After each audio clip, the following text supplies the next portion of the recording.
বিশেষ পরিস্থিতিতে আপনার সঙ্গে বলেছি বিরাজমান বিভিন্ন অনিয়ম দুর্নীতি নিবর্তনমূলক কার্যক্রমের ফলে সদ্য সংগঠিত ছাত্র জনতার যে বৈষম্য বিরোধী আন্দোলন তার মাধ্যমে অভূতপূর্ব গণদাবি প্রতিষ্ঠা লাভ করেছে। আমরা এখন এক নতুন বাংলাদেশ গড়ার প্রত্যয় নিয়ে যাত্রা শুরু করেছি। এই আন্দোলনে ছাত্র, সাধারণ মানুষ, পুলিশ সহ অনেকে শহীদ হয়েছেন। আমি প্রত্যেক বিদেহী আত্মার মাগফিরাত কামনা করছি। তাদের শোক সন্তপ্ত পরিবারের প্রতি গভীর সমবেদনা জ্ঞাপন করছি।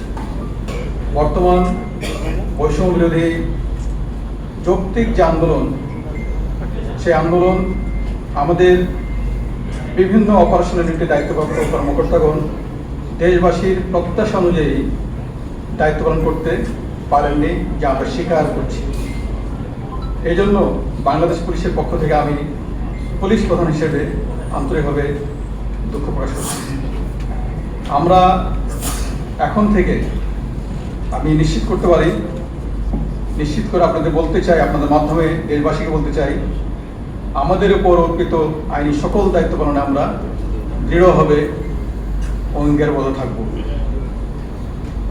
বৈষম্য বিরোধী ছাত্র আন্দোলনকে কেন্দ্র করে সাম্প্রতিক সময়ে ছাত্র, সাধারণ মানুষ, পুলিশ সহ প্রতিটি হত্যাকাণ্ড যেখানে সংঘটিত হয়েছে তার সুষ্ঠু এবং নিরপেক্ষ তদন্ত করতে আমরা আইনিভাবে প্রতিশ্রুতিবদ্ধ। দেশের শান্তি শৃঙ্খলা এবং স্থিতি ফিরিয়ে আনতে আমরা যা যা করণীয় সর্বাত্মকভাবে সকল সদস্য মিলে সেটি করব।